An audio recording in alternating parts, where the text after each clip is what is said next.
visitor today from the land down under. So I'm gonna be preparing caldereta for them. Kaya English ako ngayon kahit mais-mais lang. Nakapag-English din. Madami tayong karne dito ngayon. Siyempre, mga ganyan. Nakatikim na yan sila ng adobo. Pero caldereta siguro, I don't know. Special kasi yung ating bisita ngayon, hindi lang basta-basta bisita natin at isa siyang lead singer ng isang sikat na banda sa Australia. Kaya pagluluto natin ng masarap, syempre. Luya lang muna ang ilalagay natin. Palalambutin pa kasi natin yan mga kapulutan. Pressure cooker ko lang itong mga kapulutan ng mga 1 oras at okay na siya. Sinubukan ko na yan kanina. Actually, kinain ko pa nga yung isa dyan. So, tatanggalin ko lang. Yung sabaw nito, siya yung gagamitin natin mamaya. Pero, sasalain natin yan. Sa pagigisa, hindi na ako gagamit ng luya. Kasi nilaga ko na sa luya kanina yung ating baka.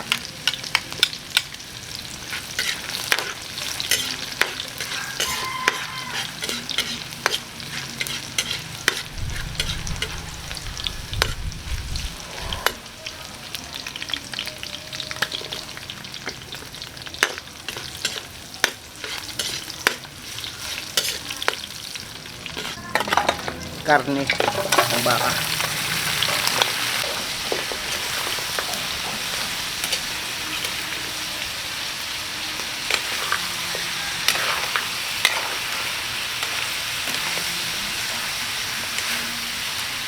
Gisa natin.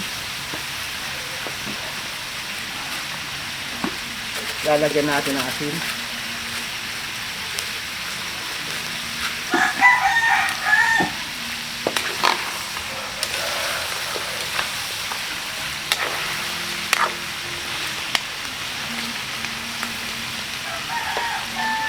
Laurel, nagpakuluan kanina. Konti lang.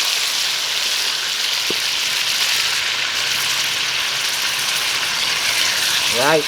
Sabaw ng pinya.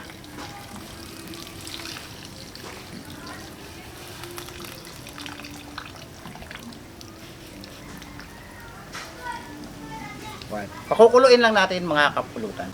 Pagkakulo at natimplahan na rin natin, ilalagay na natin ang gulay.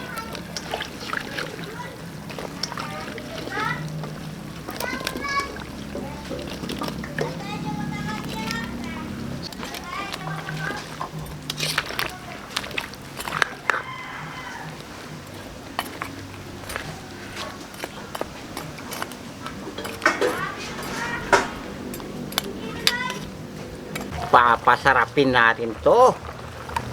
Liver spread. Ang damakmak na liver spread.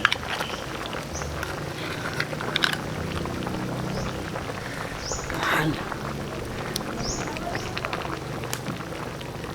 Lalo pang mas sasarap yan pag may peanut butter na ayaw lumabas. Ang lagkit.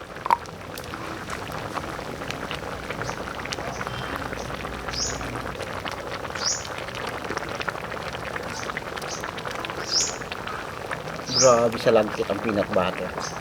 Wow. Ang star ng ganitong lutuin.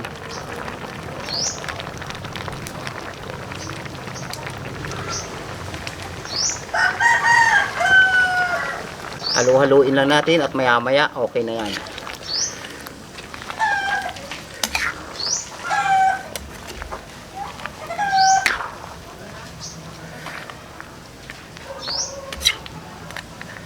Luto na ito mga kapulutan at kung napapansin nyo, napakalapot na rin ng kanyang sabaw. Ilalagay na natin yung pineapple.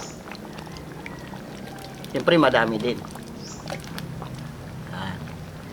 At siyempre, yung isa pang ingredients na mas lalong magpapabango, bell pepper. Panghuli natin itong gisantis kasi alam naman natin luto na ito. Okay na yan. Alam nyo na yung kasunod niyan. Pero kukunti lang siguro kakainin ko ngayon kasi mamaya na natin ibibigyo dun sa iba. Kukuha tayo ng mga footage mamaya para makita nyo naman kung sino yung ating mga bisita.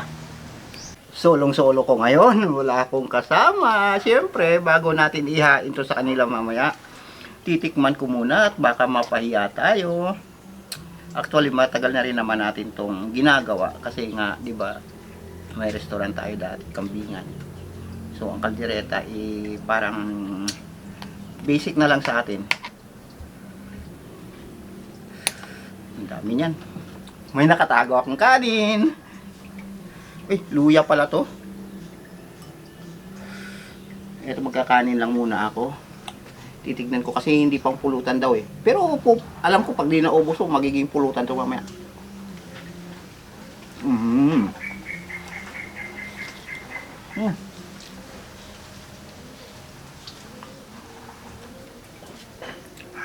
Yung lambot, saktong-sakto lang, na may nangunguya ka pa. Hindi yung kagaya ng mga gusto ng mga Amerikano na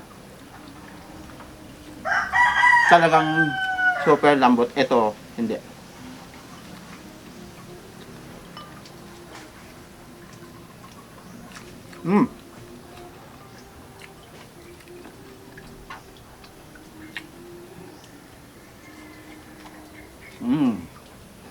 Kasi niisip ko, pagka-adobo, sa ibang bansa, natitikman na rin naman ang adobo. Hindi na rin sa ganun ka rare ba matatawag yan, na doon sa ibang bansa. Madami naman kasi ng Filipino community, Filipino restaurant sa ibang bansa. Kaya yung siguro adobo, isa yun sa mga menu nila. Kasi yun ang pinakasikat na pagkain Pinoy. Ito ginawa ko, kaldereta. Para naman matikman nila yung kalderetang Pilipino. Anyway, ang tingin ko naman sa kaldereta, parang hindi ko alam, I'm not sure, pero parang Mexican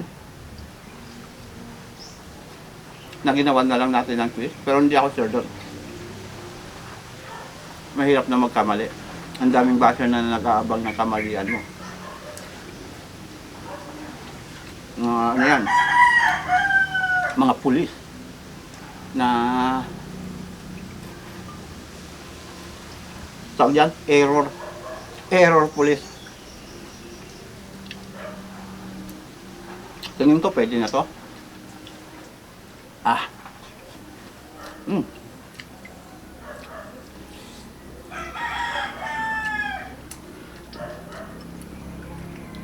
Ando naglalaban yung tamis at asim galing sa pinya. Tapos naghahalong sarap nung liver spread at saka peanut butter. Ang alam kasi ng mga taga-ibang bansa, peanut butter palaman lang sa tinapay. Ayun nga pala, magkaiba ang butter sa US at saka sa UK, magkaiba. Diba? Pati yung jelly, magkaiba din sa kanila, ibang mga bagay yun. Yan, maraming salamat mga kapulutan. Pwede natin itong ihain sa mga bisita natin mamaya. Papakita ko na lang sa inyo mamaya. O ito na siguro, ito papakita ko na lang sa inyo kung ano ba yung kaganapan.